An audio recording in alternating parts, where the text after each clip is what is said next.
The following program, Live and Learn, is made possible by Aging Partners. Find out more on their website. Hello, everyone, and welcome to Live and Learn. I'm your host, Jerry Renaud.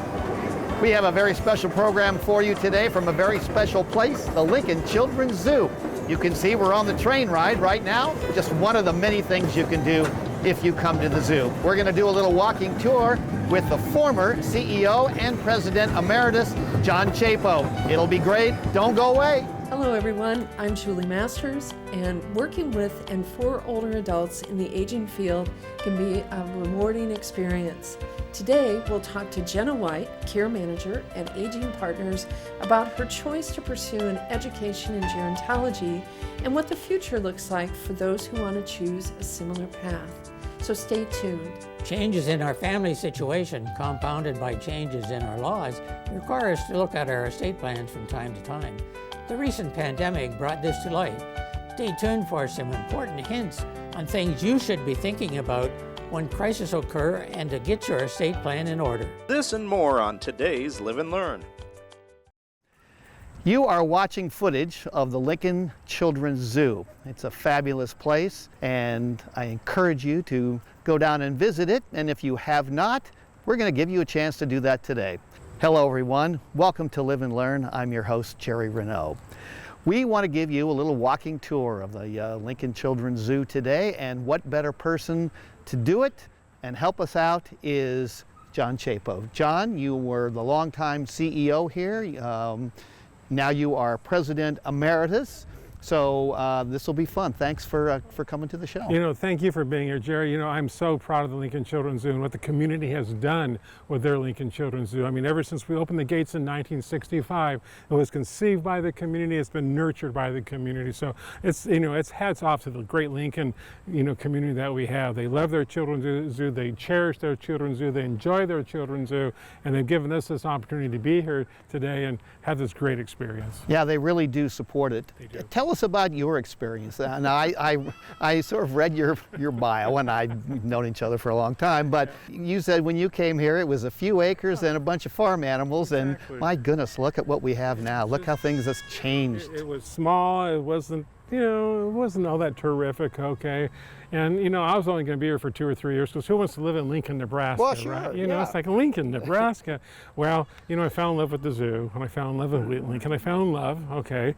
And Tracy and I have celebrated 34 wonderful years, got 3 wonderful sons, and just the zoo, and I saw the great potential of the zoo and the community, and so it's been a lot of fun. I started volunteering my hometown zoo in South Indiana 50 years ago as a 15-year-old kid. I'm a happy 65-year-old now, okay?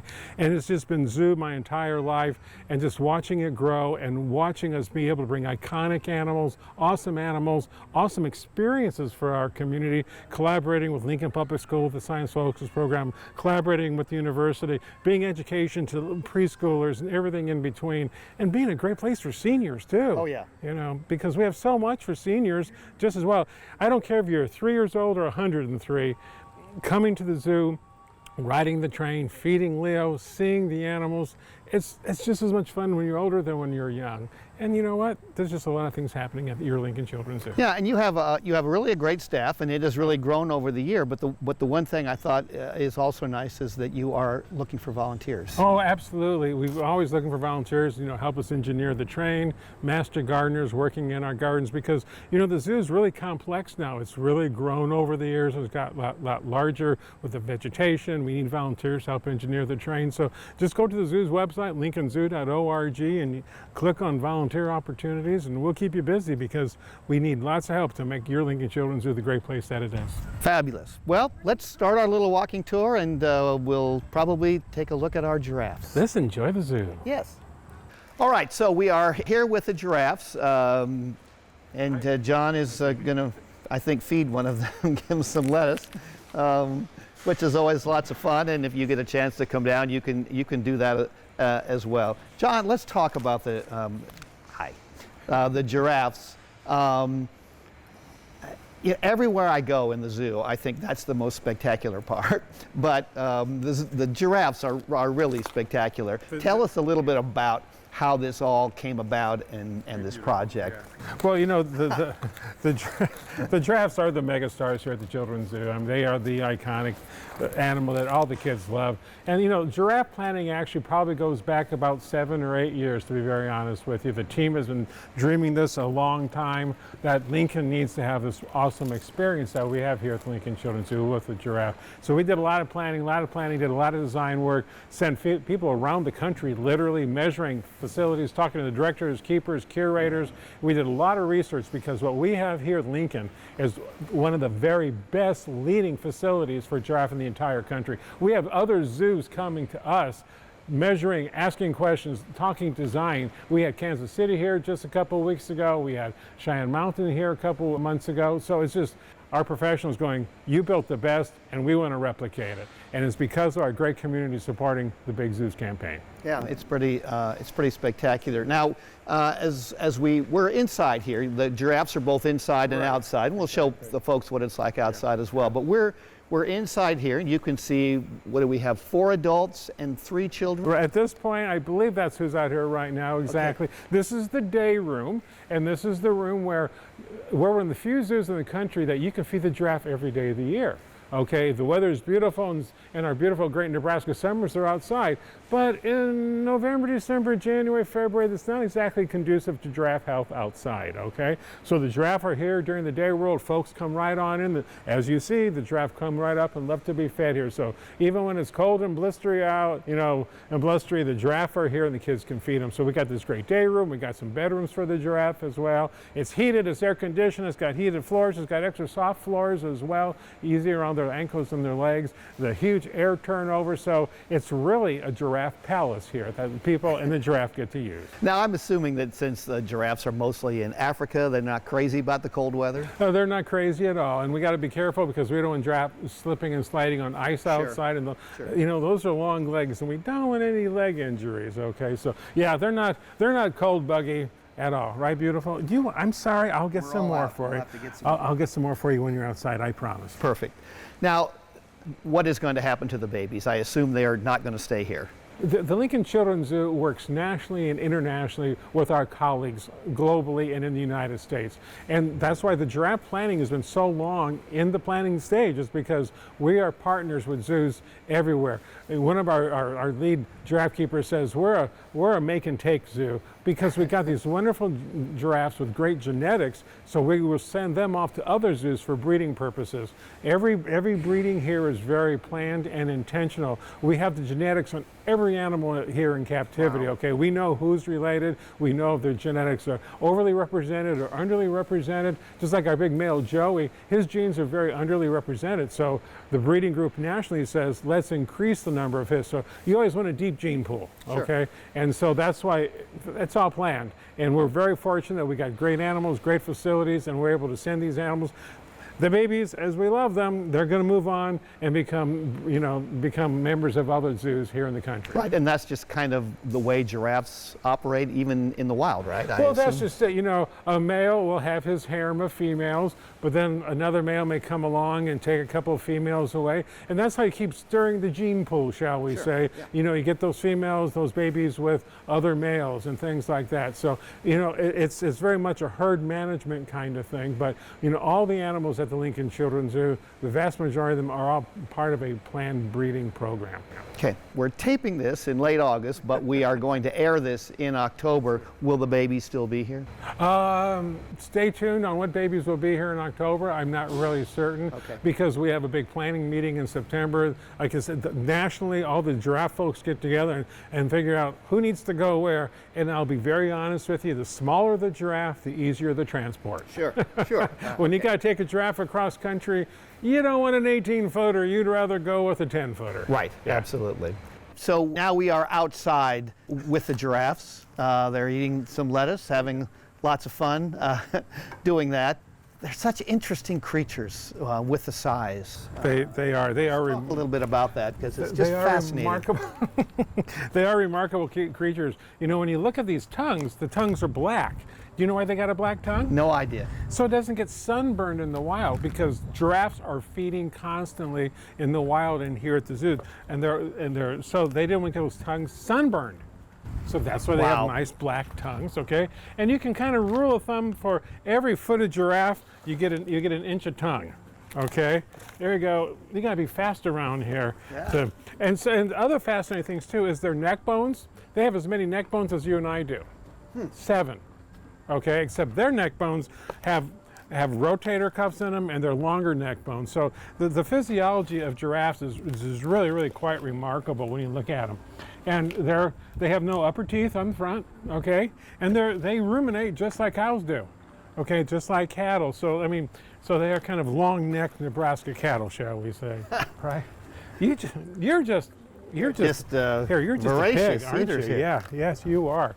So they're just fast. So the different adaptations, they have one of the largest hearts of all the animals, about a 20+ pound heart, okay, because of pumping all that blood. The heart is so big, it's got a bone in it to keep it, because that's just it. They have the highest blood pressure of mammals as well. Because when you got to get blood pumped all the way up that long neck, it's you know, there you go. Okay, there you go.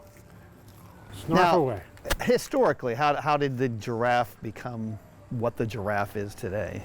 You know, that's just that they filled the niche in the wild because of other animals browsing lower. These guys are browsers, they're not grazers, okay? Cattle are grazers, meaning they eat off the ground, where these guys are browsers, so they feed higher up, they eat the trees and the branches. And there are other animals that kept eating, so the giraffes had to just keep stretching their neck and stretching their neck. And you know, you can get a big male 18 feet tall, and that tongue reaching out another 1.5 feet, so they can be feeding 20 feet up. Wow. So the adaptations they've had with that long neck for feeding, and they're always chewing as well to stimulate saliva, because there's a lot of digestion that's got to go on and a lot of food moving up and down that long neck. So generating that saliva, all these adaptations, it's pretty remarkable creatures. Yeah, they are, and they're fun when they're outside because you get to see them run and move a little bit more than a little bigger space than inside. They get, especially, we love it when the little ones get the zoomies. When the babies get the zoomies and they start running around, it's hilarious. You see these 3 babies running, so it's just we got a great outdoor habitat for them here. They come out, stretch their legs, get some shade, and get fed too by the public. Absolutely. Okay, so we are at another inside exhibit. So these are the spider monkeys. They are just wild and so fun to watch. Now, a lot of viewers will remember the old smelly zoo building with the spitting monkey. Oh, yes. Okay, well, we're in that same old zoo building that's been totally renovated. We kept the outside intact. It's a WPA significant structure, okay? But the city had gutted it, and so we've actually brought monkeys back. But these monkeys are guaranteed not to spit on you. These are critically endangered spider monkeys. They're very, very critically endangered because of habitat loss. They've been taken into the pet trade. So it's really important that the zoo teamed up with other zoos to get these animals to breed. And we have 3 adults and 2 successful, beautiful babies here running around here. There's Angelina and Tani. Tani's 2 years old. She's the biggest of the 2. Angelina's about 1 year old as well. And so we're really excited to have them here at the zoo to help add to that deep genetic pool. And you know what? Just like the monkeys can climb 20 feet up, so can the kids. That's the beauty about this whole exhibit, Jerry, is that the kids get to have as much fun as the monkeys are. We have 1,200 square feet of climbing apparatus all the way up here. The kids can go up 20 feet and be nose to nose with the monkeys way up on top. It's all about fun. It's all about interaction. It's all about conservation of an endangered species. And do the monkeys interact with? Oh, absolutely. They love it. I mean, especially Tani. She comes over here. Hey, Trouble. Yes, you. Yes. Are you Trouble? Yes. Yes, you are. You're spoiled rotten. Yes. Yes, you are. You're beautiful. Hi. Hi, Angelina. Yes. And so that's just the beautiful thing about it. The monkey's habitat, it's rich, and the people seeing them, interacting with them, it's rich for the kids, it's rich for the monkeys. Is it going to be the same scenario with the babies? Will the babies move on to another zoo somewhere? Again, their genes are very, very important, so it's all part of that national breeding program, exactly. I wouldn't be surprised as they get older if they go to another zoo for breeding purposes, exactly. We have 3 adults, adult male, adult female, and the one adult female, she's post-reproductive, so she's kind of an auntie. She showed the young mom how to be a mom because the young mom never had a baby before. Right. So Auntie says, this is how you nurture, this is how you nurse. And so that very much, you know, They're primates just like you and me. So that's what's important about the social structure of monkeys. How long will an adult monkey live? Oh, spider monkeys, these can live well into their 30s. Oh, wow. Oh, they're a long-lived primate. Yeah, Okay. exactly. And how old are these? I know we have the young ones, but The youngsters are 2 and 1. I think mom and dad are pushing 10. I know Auntie is maybe she's pushing 20. So they're not youngsters, but they're good adult now. they're incredibly active for. Well, they're spider monkeys, with that prehensile tail. It gives them, if you had that prehensile tail, it makes you a lot more agile and quicker when it comes to climbing trees and doing Well, things. yes, of course. That fifth hand is really great. They can just hang there and feed or do whatever, or stabilize themselves as they reach out for things, and it just gives them a whole different ability. Yeah, I was telling Erin Lenz, who helped us, we need to get her name in there somewhere.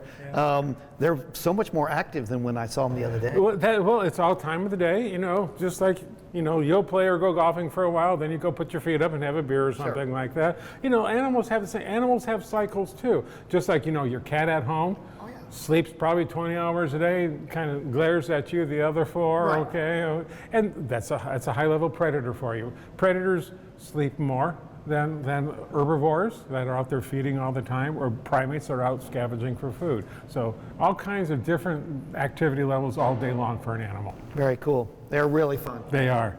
All right, I guess we better move on. We got a lot of things to see. We do. Okay, so as you can tell, we've now moved over by the tigers, and I am here in the Jeep, and I'm probably on my expedition looking more for tigers, and you'll see them back here behind us. These are just spectacular animals. They're remarkable creatures, and it's a good thing we're filming right now, because when the kids show up, you'd be out of that Jeep so quick. The kids would be saying, "It's our Jeep, come on." That's It's so, and exactly right. This is the Sumatran tiger habitat area, and we have Axel and Kumar, a couple of brother Sumatran tigers. This is a beautiful space for them. Kids can get up close to them. The animals have a great space, and what's really fascinating about them, what's sad, is that they're almost extinct in the wild. There's maybe 400 or 500 in the wild. They're a very, very critically endangered species. And that's why the Lincoln Children's Zoo said, we'll team up with other zoos and we'll help to be a part of that genetic diversity. So we're holding on to Axel and Kumar in preparation of them maybe moving someplace else in the country and becoming daddies, okay? So, and that's all part of that great plan, is to help save these animals from extinction. Now, is part of the reason they're both males is that you're not interested in the mating part of it right now?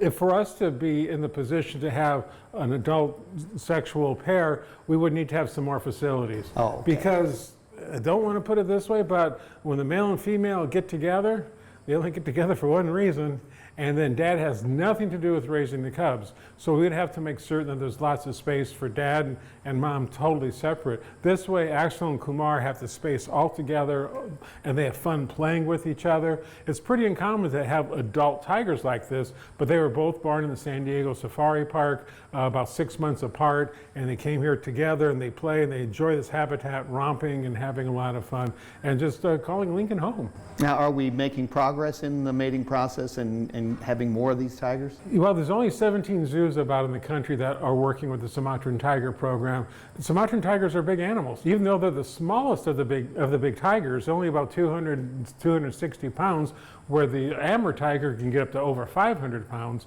There's only so much space in zoos, so we're working very, very hard to make more space to help save these guys. And the numbers are steady and going up a little bit, but not going up as fast as we like them to go up, to be honest with you. They are incredibly gorgeous and powerful animals. They are phenomenally powerful. They're a top-level predator, but they're doing what cats usually do. After they fed and played a little bit, it's sleepy time. Right, So, of course. but they are remarkable. We're very lucky that we can have them here at the Lincoln Children's Zoo, and that kids can be kids as well. Yes, they get to play on the Jeep, which is lots of fun. Perfect. All right, let's move on. So we are here with the giant anteater behind us here. It's a fascinating animal. And again, when I was here the other day, Mama was here with the baby, and now this is Daddy. This is Daddy. This is Daddy. And they're never together. No, we don't keep mom and dad together. The baby likes to hang on tight to mom, and we don't want the baby to get between mom and dad. Yeah. So it's just a lot safer this way, keep them a lot separate, and dad's enjoying the outside today. It looks like he's snarfing his breakfast over here now. Yeah. So tell us a little bit about the anteater. The anteater is a strange creature. I mean, and what's really fascinating about the anteater is they're extremely dangerous. And you're going, well, how can that animal with a mouth that big be dangerous? Well, if you get a chance to look at their front claws, their front claws are like velociraptor claws. They are long, they're over 3 inches long, and they're great for ripping logs, termite mounds apart. They can rip things apart so quickly, including you and me, if we got in the way, okay? And people say, well, you could outrun them. Anteaters are a lot faster than you realize. Really? Okay. These guys are from way down south in South America, in the Pantanal, and they're out. And people say, well, how many ants can an anteater eat in a day? 30,000. This long tongue, with very sticky long tongue, it just shoots down into termite holes or ant holes and just sucks them all up, just right back in. Because like I said, their mouth is very, very small. It's all the function of that long tongue pulling it all back in. The zookeepers have a special diet here called an Insectivore Diet that they prepare every day. That's a good zoo diet that's full of all the same protein and a good balanced diet that they would be getting in the wild. Plus, what they really like, they like an avocado. It's fascinating to see that tongue. That tongue is really strong. You go in there and just slice out a piece of avocado and they just enjoy it very much. Avocado, lemon. So it's really, they're fascinating creatures. I love these guys. I mean, and they're just so odd looking. I mean, it looks like half their body is tail. And that's what mom does when mom's nursing the baby. The baby comes and she'll lay down, the baby goes to nurse, then she takes her tail and covers themselves up. Oh. Nice private time for the baby to nurse. Very cool. Now, are these animals are they endangered They're species? endangered too, yeah. All the species, all the animals in the zoo's expansion that we opened up a couple of years ago are all endangered, critically endangered, or vulnerable to extinction species. They're all species that we, again, are working with other zoos around the country to help save them from extinction. So the baby will be moved off to another zoo at some point in time. Dad here is from the Brookfield Zoo in Chicago, Illinois. Mom is from Zoo Boise in Boise, Idaho. Where Lancaster goes, their baby, we don't know. Stay tuned. Okay, very cool. All right, we are here with the penguins. This is another really popular spot. They are just as fun as they can be. They're sort of swimming in the water a little bit behind us. They're sunning over here. We're hoping that they give us a little talking to while we're doing the interview. But talk to us about the penguins. They're just fascinating. You know, the Humboldt penguin is another endangered species. Okay, that's why the Children's Zoo is teaming up with other zoos to help breed these little guys. And they're a fascinating little animal, the way they can swim through the water. And you know, people have to remember that they are birds. Okay, people may say, well, but they don't have feathers. Well, yes, they do have feathers. But very, very short feathers, okay, that are very water repellent. Plus they got a good layer of blubber, so they are indeed a bird. If you especially get some video of them, they actually are flying through the water with those little flippers out there. So these are actually a temperate climate penguin, okay? Meaning we have to worry about frostbite with these guys with Nebraska winters, so they have a nice indoor place with an indoor pool and skylights and everything, because they can get frostbite. They're from the west coast of Peru, and so it's more temperate down there. So they're not the Antarctic penguins that everybody thinks about. And so we have to worry about these. And these guys are probably the middle-sized penguins. There's some smaller ones, fairy, and there's the bigger emperors as well. But these are kind of the mid-sized penguins. Yeah, usually what you see is them sliding on the ice. And how did this group get to Peru? I think they probably follow the fish, because you know, quite often it depends on the animals follow the food. And these guys were filling in a niche down there that was working out very well. These guys nest, they make burrows actually, you know, along the cliff. So they actually will carve out little burrows. So it's really quite fascinating. And people go, well, and how much food can a little guy like this eat? A penguin can eat 20% of their weight a day. Oh my. Okay, so a 10-pound penguin can eat 2 pounds of fish a day. That'd be like you eating probably about 200 cheeseburgers a day, okay, a quarter pounder. So it's just, they're voracious little feeders. They don't chew their food. Their bills are very serrated, so it's great for grabbing fish and then just swallow it whole. Now, they all look the same to me. Aaron can spot them and know them by name on each one. How do you? I can't seem to tell one of them apart. The secret, don't tell anybody, okay? Look at their flipper. Oh. And when the kids come here, we've got a chart up here that shows you if you got a blue band on your left flipper, you're Pebbles, okay? If you've got a blue band on your right, you're Lanny.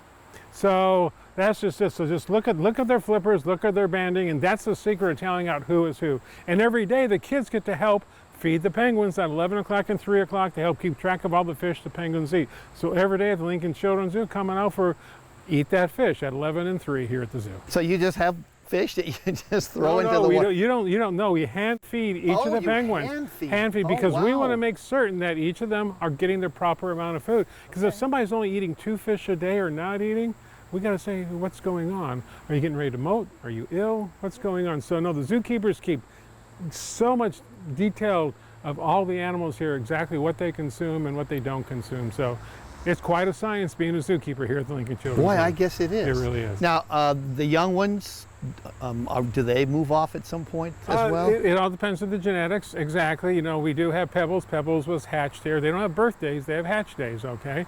And now Pebbles is now, it's hard for me to tell which one is Pebbles because she's gotten out of her baby coat, okay? Yeah. She's now has an adult feather. So they're very likely Pebbles may go on to another zoo. It depends on, we got to stir the genetic pot and send her off to another zoo. Stay tuned on that. Wow, look at them go. They are pretty phenomenal little creatures. Very iconic and very popular here at your Lincoln Children's. How long have they been here? The penguins arrived in 2010. Okay. So they're newer.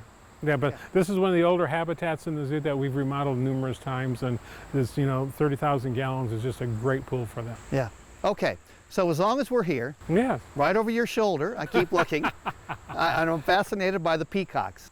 You have 3 or 4. They're roaming the zoo grounds. They roam the zoo grounds. Yep. They're not in cages. They're not Nope, in anything. nope. I asked Aaron, I said, well, how do they stay here? Why don't they just go? It's so safe here with 3 square meals a day. It's comfortable, it's safe. Would you want to venture out there? This is a great place for them to be. It's safe. We got great trees for them to roost in because they do roost up in trees. So fly 10, 15, 20 feet up into and roost up there. People don't think they can fly. They can fly very, very well. Yeah. This guy's molting right now. Okay, so he's losing those pretty feathers, those pretty eye feathers that everybody loves to collect. Okay, birds, just like the penguins, they molt usually on an annual basis, okay? So he's grown out his new ones now. By the fall, he'll be beautiful again.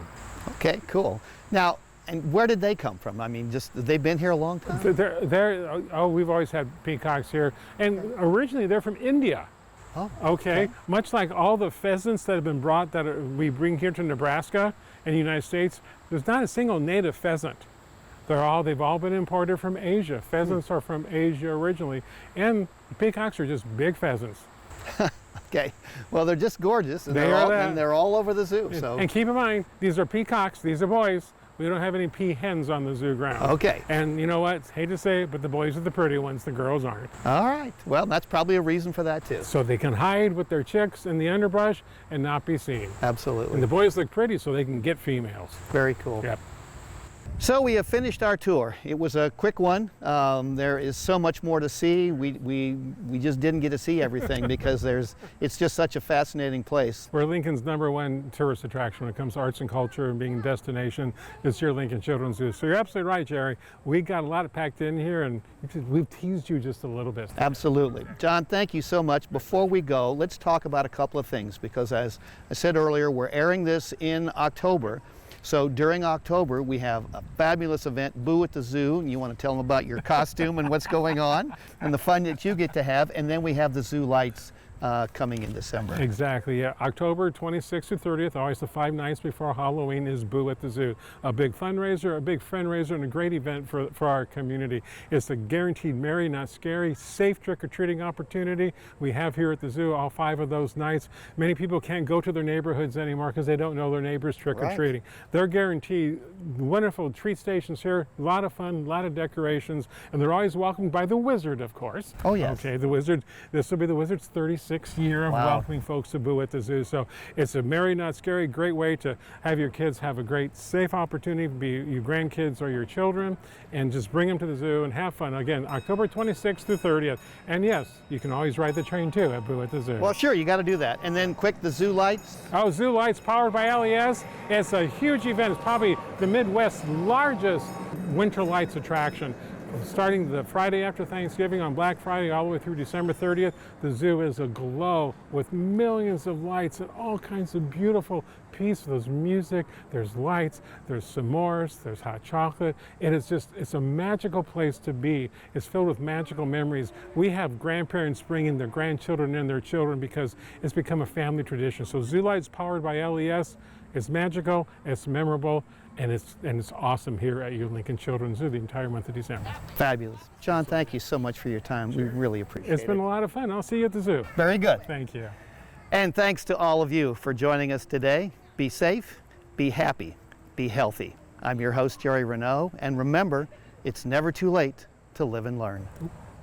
I'm playing with the dog, and I get this robocall from the Social Security Administration saying my card had been suspended and I had to call them back immediately. And that's when I remembered a tip from the AARP Fraud Watch Network. Random robocall? This is a Social Security scam. Recognize fraud sooner, Robots. so your money lives longer. The younger you are, the more you need AARP. Hi everyone, I'm Julie Masters and welcome to Live and Learn. Thanks to LNK TV, Dave Norris, and Aging Partners for producing this program. I want to make a special thank you to the late Lita Powell Drake, who introduced me to this program a few years back. Grateful for all she did for this program, as well as the aging experience. I am pleased to have Jenna White from Aging Partners joining me today. As a gerontologist and social worker, Jenna has a passion for working with older adults. Jenna, welcome. Thank you. Thank you for having me. Oh, we're just delighted to have you here. Jenna, as we talk about your work at Aging Partners, I'm just curious because you had to do some work in advance to get there. So what prompted you to pursue an education in gerontology? Well, it started when I was in high school. So I worked as a dietary aide at a nursing home in my hometown. And it really gave me kind of that first glimpse and that first experience working with older adults. And I just loved the interaction I was able to have, even though it was brief. I really enjoyed that. And at the time, I didn't know that's what I wanted to pursue. I mean, I was in high school, so I was not quite sure what type of career I wanted. Mm-hmm. So it wasn't until my social work master's that I landed at Aging Partners for my foundation practicum placement. And I really I fell in love with the agency. I love what we do. I love what our mission is. I love what I do as a care manager. And I really enjoyed the people I worked with.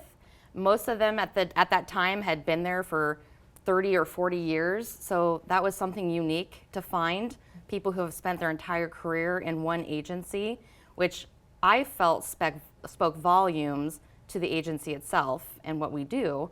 But then I loved the people I worked with, the older adults and their families, and being able to really genuinely make an impact in their lives. And that's what led me to gerontology, was being able to, through my social work master's, so through that practicum, it led me into the gerontology field.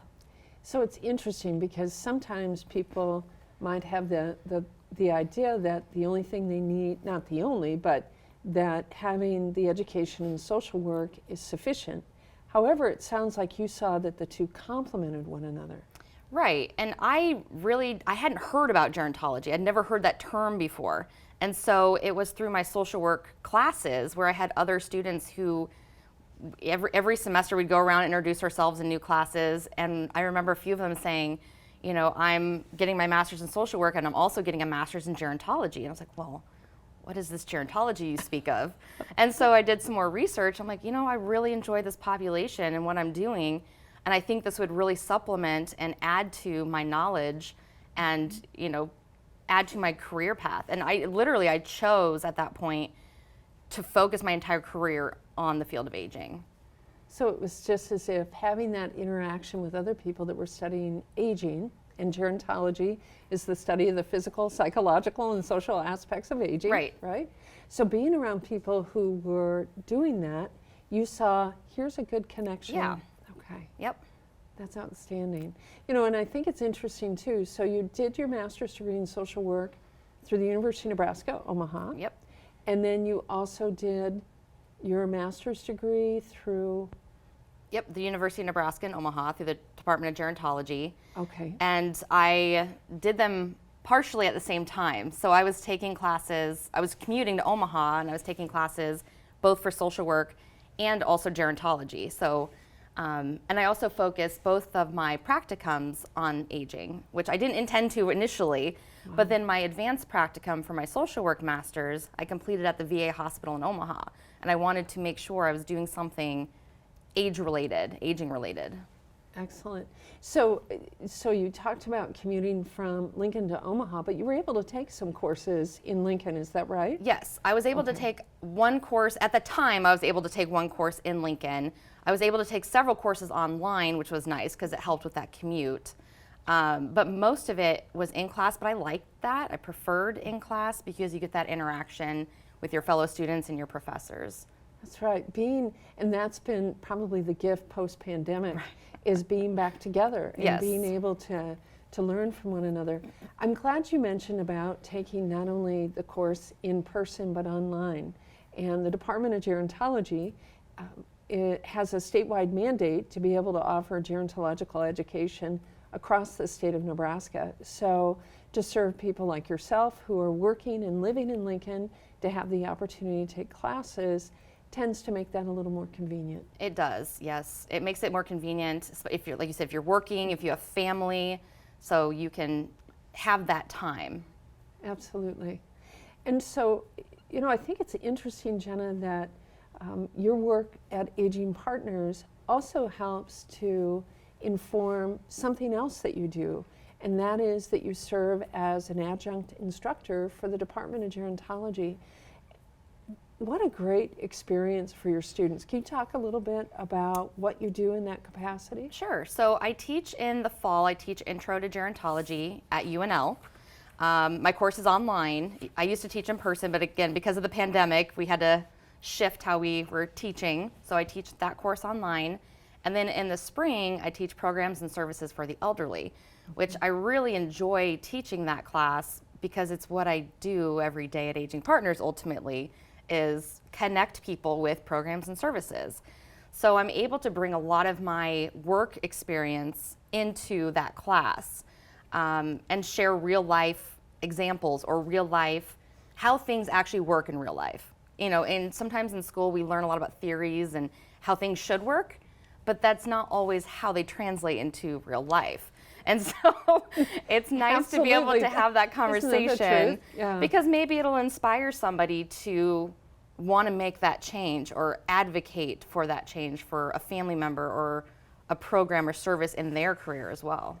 You know, Jenna, I can tell you that I've had students show up in my office on the Lincoln campus, Nebraska Hall, and they will tell me that they've had a course with you and just how you've made such a positive impact. And you've made that positive impact not only because of your knowledge, and without a doubt you are very well prepared from an educational standpoint, but your practical knowledge is what really helps to light the fire in the minds of students in terms of what can I do in terms of a potential career. So you've done a beautiful job. Oh, thank you. It's working well so far, so thank you. Well, I think it's interesting, you know, when with your work with Aging Partners, and what a wonderful organization in terms of supporting an aging population. And particularly as we see the population grow in numbers, the need for Aging Partners, as well as all the other area agencies on aging across the state, that need is not going to go away. In fact, it's going to grow. So I'm just curious, what do you wish that people knew in terms of your work as a care manager? I think one thing that I wish people, maybe more people knew, is that we are here to help. That I think sometimes people aren't sure who to turn to or who to talk to. And we have information specialists that people can call and talk to, ask questions. So maybe it's a referral somewhere that they need, or just even know who to contact, or maybe they need, like we have reference lists and things that we can provide for housing, for respite care, for all sorts of different services. So we can send those out to families or to individuals searching for something to meet their needs. And if somebody needs more assistance, then we have care managers, kind of / case managers that can then work with that person and that family one-on-one to help meet whatever those needs are that they're identifying. So if someone needed to contact Aging Partners, certainly they could do a Google search and type in Aging Partners. But if they just wanted to pick up the phone, what number would they call? They would call our main line, which would be 402-441-7070, and they would be referred to an information specialist initially.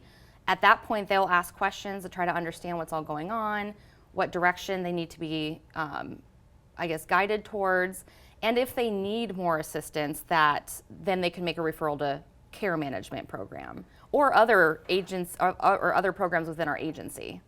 Well, I think what's interesting about Aging Partners, as well as other area agencies on aging, in some cases people may need care management, they may need support, they may need home delivered meals and a whole host of things, but sometimes they're looking for ways in terms of how they can contribute and volunteer opportunities. So Aging Partners really runs the gamut in terms of services that would be available. We do. I mean, we have a number of services that we provide at Aging Partners. We have a great Neighbor Link program. Excellent.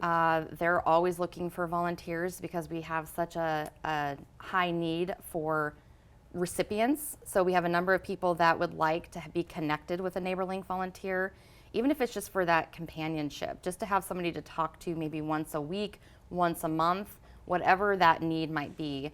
Because some of these folks don't have any family, they don't have any friends, they don't have anybody else they can talk to. So we have lots of different opportunities through Aging Partners. And then we also can guide people to other opportunities in the community.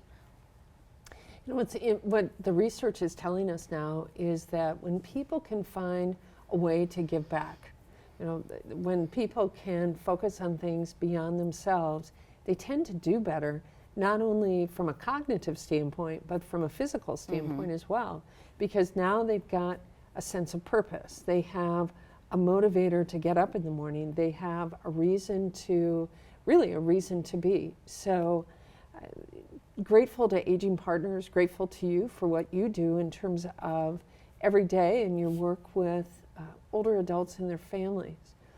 Now, two more questions, right? Gerontology, the degree, because that took some time. It's a 36-hour program, whereas the certificate would be 18. Would you do it again? Yes. I really enjoyed getting my master's in gerontology. I love the classes I took. The gerontology department offers such a wide array of classes. So one thing I always tell my students in my introduction to gerontology class is we're going to cover a very broad range of topics. So we don't dive into depth with each specific thing. We kind of brush over it to give you a general understanding. So the nice thing is that if there's something specific they really enjoy that they learned about in intro, there is a class available through the Department of Gerontology that goes into depth on that specific topic. And that's what I loved. I loved it. Jenna, you are just outstanding from a marketing standpoint. We're going to have to remember that. Make a note to ourselves. We'll have to talk to our department chair, Chris Kelly, and encourage him to use that in terms of some of the promotional materials. So a final question for you, and I hope to do this, if I'm allowed back, I hope to do this with all the guests. And a question for you is, what brings joy in your life, Jenna? There's a lot of things that bring joy in my life. I'd say probably spending time with my husband, our two cats, Cherry and Primrose. We are good cat parents, so we enjoy them a lot. They bring joy to me. Spending time with my friends, my family, my neighbors, my coworkers. I have a wide array of a social network, so I really enjoy that. I love traveling. I love going to new places, learning the history of those places, experiencing that culture. So those are probably some of the biggest things that bring joy in my life. Excellent. Well, I know you bring joy to other people's lives in terms of the work you do with Aging Partners as a care manager, the work you do in the classroom, and just, Jenna, you're a good soul, and I'm so grateful that you very generously agreed to be part of this first Live and Learn segment that I have the good fortune of doing. So Jenna White, thank you so much. Thank you to Aging Partners. Thank you to LNK TV for producing this program. Dave Norris, you totally rock. Special thanks again to our dear friend, our late friend, Lita Paul Drake. So remember, it's never too late to live and learn. My kid has been asking for this hot new gaming thing, and I was like, okay, he had a birthday coming up anyway. So I finally find the video game online, in stock. Thing is, it was from this shoddy website full of typos. That's when I remembered a tip I got from the AARP Fraud Watch Network. Bogus website, this is a shopping scam. Got us matching t-shirts instead. Recognize fraud sooner, He loves his. so your money lives longer. The younger you are, the more you need AARP. Welcome to Live and Learn. The COVID pandemic was something we didn't expect, and it influenced our health, our relationship with others, and it might have affected our estate planning. My name is Doug Jose, and with me today is Andrew Loudon, who's an estate planning attorney. Andrew, let's talk a little bit about this. What your reactions have been in terms of how people have planned with the pandemic. Have they allowed this, and what are your observations over the last couple of years? Well, wow, yeah, Doug, thank you for having me. And in March of 2020, when the world shut down, estate planning work doubled. Our phones rang off the hook because anyone who had been putting off getting their will or trust done, or anyone who really hadn't thought about it before, called us. And every estate planning lawyer I know was extremely busy during the pandemic. And, you know, people were scared, and rightfully so. A lot of people who had put things off to the last minute called. And, you know, one of the lessons to be learned from that is to not put things off until there's a bad diagnosis. You know, unfortunately, we handled a lot of estates for folks who passed away due to COVID. And we learned, and the families learned the hard way, not to put things off. You know, there's two primary reasons not to put things off until it's too late. Number one is undue influence. We saw a lot of parents being influenced by their children into making decisions that maybe in a less stressful situation they would not have wanted.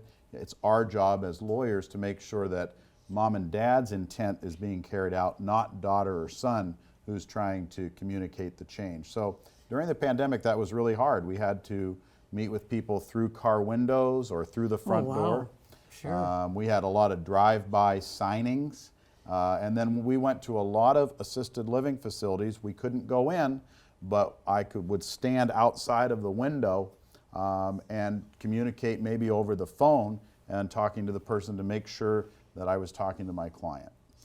This brings up another area of estate planning, and that's the durable power of attorney and the health care power of attorney.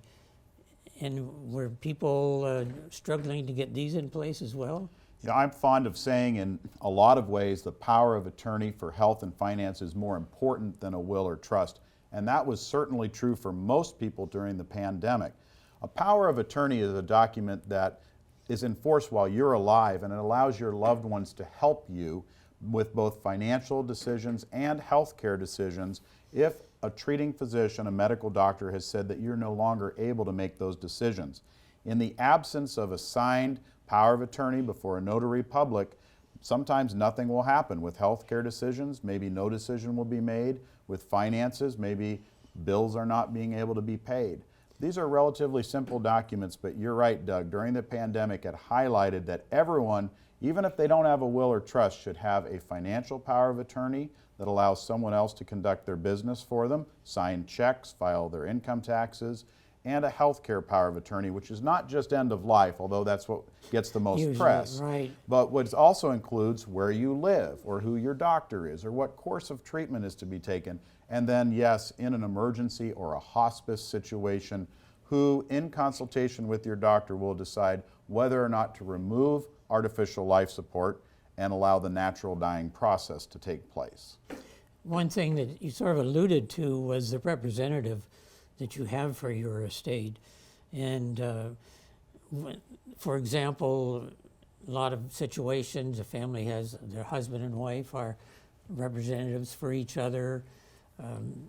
Was this an issue too? It sounded like maybe it might have been in some cases. Absolutely. So we had quite a few situations where both mom and dad were in assisted living or in the hospital, and if they had named each other first, as most married couples are wont to do, then perhaps it was difficult for a child to help make those decisions. Increasingly, I'm seeing married couples later in life make the tough decision to not name each other first, but name an adult child perhaps first to make healthcare decisions, if for no other reason than to make it easier for that adult child to communicate with the doctor. We've got that law called HIPAA, which, as far as I can tell, doesn't do anything but keep ministers from knowing about their parishioners in the hospital. I don't know what other good it does, but it also keeps kids from learning about their parents.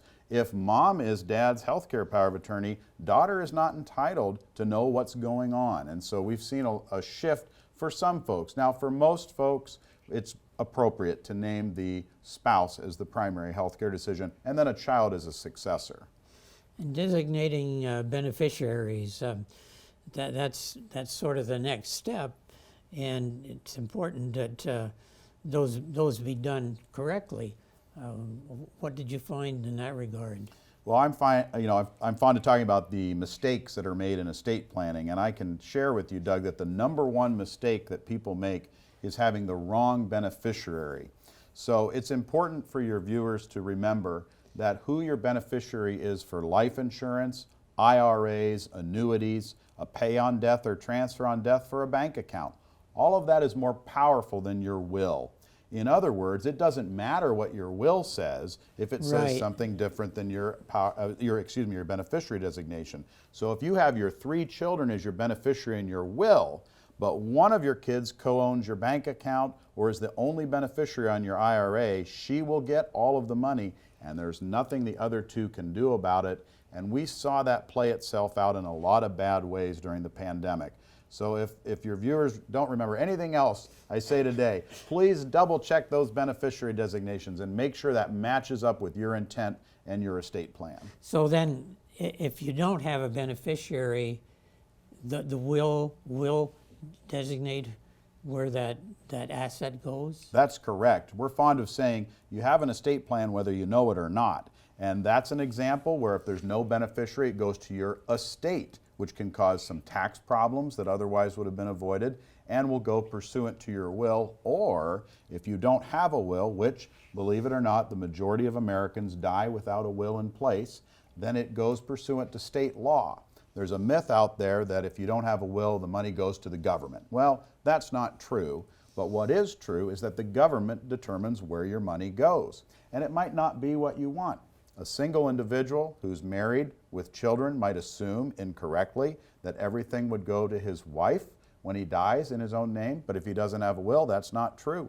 Half goes to his spouse and half goes to his children. That can play itself out in some interesting situations in second marriages, where maybe a second spouse is receiving half of the family farm that was inherited that everybody intended to go to the grandkids. So those designations are pretty important. Yes, sir.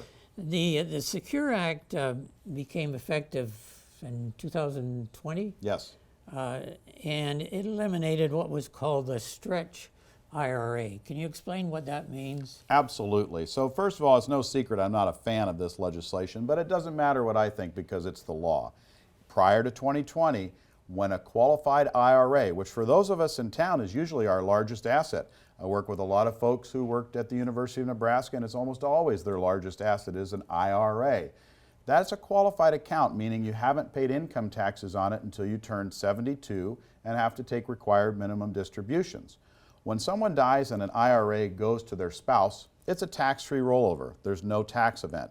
However, when somebody dies and your IRA goes to a non-spouse or a non-charity, such as your children, That's when, under the Secure Act, unfortunately, there's now a major tax event.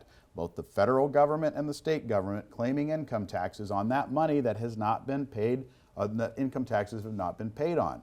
In the past, we were able to, as you said, stretch that over the lives of the beneficiaries. And we did lots of fun estate planning with grandchildren and stretching it out. Well, Congress got wise to that. And they also realized that with the baby boomer generation passing over the next 25 to 30 years, the largest transfer of those qualified accounts, perhaps in the history of our country, will take place. And so they passed what, in my estimation, is the largest tax increase that I've ever seen, and that is to tax those qualified accounts. Unfortunately, the only option that a child has is now to pay those taxes over 10 years. Now, the way to plan for that is charitable giving. If you leave a qualified account to a qualified charity, like the University of Nebraska Foundation or the Lincoln Community Foundation or your place of worship, those dollars will not be taxed. It's a big deal. So let's summarize. So there's 10 years after a person dies. Yes. For those payments to be made. And it has to be through what's called a decedent IRA. So if the child just takes all the money, that's a huge mistake, because they're going to pay, depending on their income tax rate, 30 to 40% of the whole amount. So you inherit $1 million IRA, $300,000 to $400,000 of it might be due in taxes the next year, unless you do a decedent IRA and the money continues to grow, in theory, and in most years that would be the case. You pay that $300,000 or $400,000 in 10 increments, $30,000 or $40,000. That doesn't seem as bad. It's still not good, but that's the best we can do for people. Qualified charities pay zero in income tax, and that's why our planned giving officers and charitable officers are focusing on annuities, IRAs, 401ks, non-Roth types of investments, that there will be big, oftentimes I'm the bearer of bad news as an estate lawyer to children, that their parents' largest asset is going to get really hammered by income taxes. So back to the beneficiary thing, this comes into play there, and it's important consideration in terms of who you designate as your beneficiaries. Extremely important, because if there's no beneficiary, as you mentioned earlier, we don't have the opportunity to do the 10-year payout. It just all gets, the taxes all have to be paid in April of the next year. Ouch. Wow. Yeah. Okay.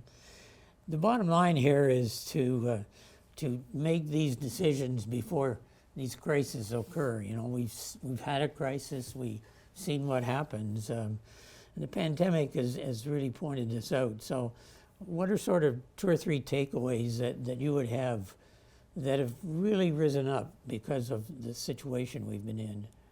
Well, Doug, I would say the number one most important decision for people to make is who is in charge after you die. That's what I've seen, especially during the pandemic, is people have named the wrong person. Do your children not get along with each other? Are you treating your children or beneficiaries in a way that's different but what you view as fair? Are you disinheriting somebody? Do your kids live on the coast and not have time to come to Nebraska to settle your estate? These are the things that should be considered. In many instances, it's wise to name an independent third party, like a trust company, to take care of business. Yeah, when you say who's in charge, it's who's the representative to make sure your wishes are carried out. Yes, sir. Who's the executor? Who's the personal representative? Who's the trustee?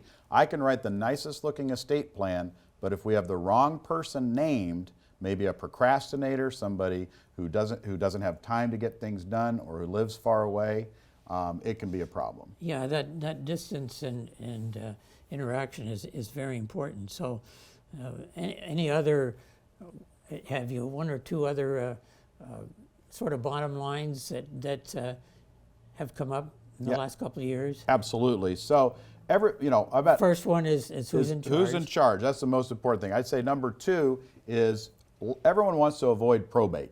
You know, I'm a probate lawyer, and so maybe you think I'd take offense at that. I don't. We help lots of our clients try to avoid the court system after you pass away. But another thing we learned during the pandemic is even people who think that they have avoided probate have not, because maybe they forgot about the trust that they signed.